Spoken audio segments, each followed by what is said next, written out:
Hello friends, welcome back to my channel. April ഫൂളിൻ്റെ അന്ന് നമ്മൾ ഫാമിലിയും ഫ്രണ്ട്സിനെയും ഒക്കെ തന്നെ പ്രാങ്ക് ചെയ്യാറുണ്ട്. അങ്ങനെ ഇപ്പോൾ ഇവിടെ ജെറി എന്ന് പറയുന്ന ആളാകട്ടെ അവൻ്റെ ഗേൾ ഫ്രണ്ടിനെ ഏപ്രിൽ ഫൂളിൻ്റെ അന്ന് പ്രാങ്ക് ചെയ്യാനായിട്ട് ഒരു വീഡിയോ എടുക്കുകയാണ്.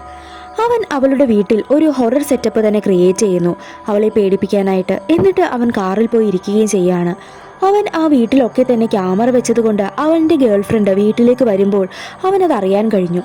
അങ്ങനെ അവളുടെ ഫോണിലേക്ക് വേറൊരു നമ്പറിൽ നിന്ന് അവൻ വിളിച്ച് അവളെ ഭയപ്പെടുത്തുന്ന പോലെ സംസാരിക്കുകയാണ്. ഇത് കേട്ട് പേടിച്ച അവൾ അവനെ തന്നെ വിളിക്കുകയാണ്. അവന് ചിരി വരുന്നുണ്ടെങ്കിലും അത് ഹൈഡ് ചെയ്ത് അവൻ സംസാരിക്കുന്നു. അവളാകട്ടെ കോള് വന്ന കാര്യമൊക്കെ തന്നെ അവനോട് പറയുന്നുണ്ട്. തനിക്ക് പേടിയാകുന്നു, വേഗം വീട്ടിലേക്ക് വരാനും അവൾ പറയുന്നു. ഫോൺ വെച്ചതിന് ശേഷം അവനാകട്ടെ വീണ്ടും അവളെ പേടിപ്പിക്കാനായി ഓരോന്നും ചെയ്യുന്നു. ശരിക്ക് പേടിച്ചുപോയ അവളാകട്ടെ കിച്ചണിൽ നിന്ന് ഒരു കത്തി എടുത്തുകൊണ്ട് വരുന്നു. ഈ ഒരു സമയത്താണ് ജെറി മാസ്ക് ഒക്കെ ധരിച്ച് അവളെ പേടിപ്പിക്കാനായി പുറകിൽ കൂടി ചെല്ലുന്നത്. പെട്ടെന്ന് അവൾ ഇപ്പോൾ ഒരു കത്തി ഉപയോഗിച്ച് അവനെ കുത്തുകയാണ്. അങ്ങനെ ജെറി അവിടെ വെച്ച് മരിച്ചു വീഴുന്നു.